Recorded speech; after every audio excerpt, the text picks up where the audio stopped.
Hey there, welcome to this short video on Huffman trees. Today we're going to go through what is data compression, what are Huffman trees, and then the difference between no compression and Huffman coding compression. So what is data compression? Data compression is reducing the number of bits needed to represent data. It's good for sending files over the internet and saves storage. Many compression algorithms exist, and Huffman coding is one of them.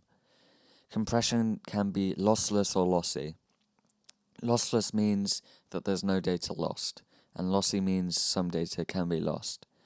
Text uses lossless compression, and raster or bitmap images can be lossy. This is because text can't lose any data, because otherwise the data string would change, and raster or bitmap images can lose data because we can change the resolution of them. So what are Huffman trees? They are an example of lossless compression because no data is lost. It saves the amount of bits used to store data. It's a type of binary tree for assigning fewer number of bits to the most frequent characters. Characters can be accessed through traversing down the tree according to the binary string. 0 represents left and 1 represents right. We'll get onto this in a minute.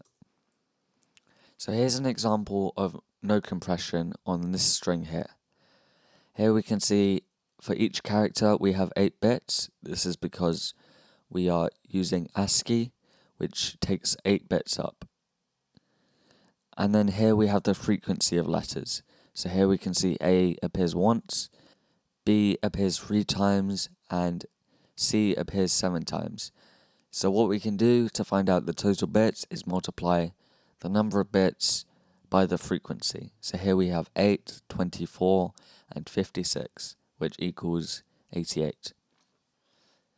So here we have a Huffman tree compression, and here's how we build it.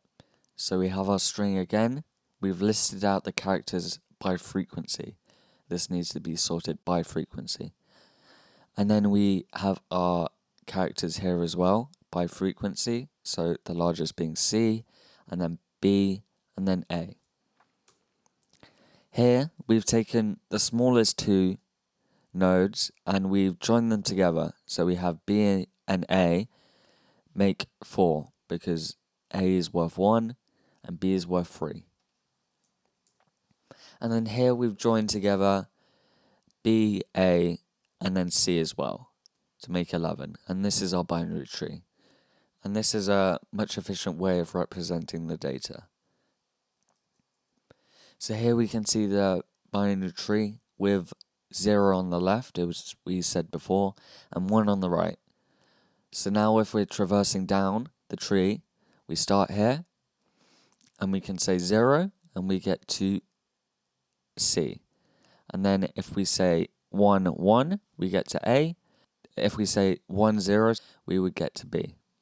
And here we have those strings or codes as well. So now we can see the comparison. Here, we're using 2 bits for the character A, because we've only used 2 characters here. B uses 2 bits as well, because of the same reason. And C only uses 1, because there's only 1 here. Now we can do the same thing as before, and multiply the bits by the frequency. So we have 2, 6, and 7, which equals 15. So we have 88 versus 15 bits, and it's fairly obvious which is less. So that's it for Huffman trees. Thank you for watching. There'll be a Python tutorial on a Huffman tree project later on. Thank you for watching.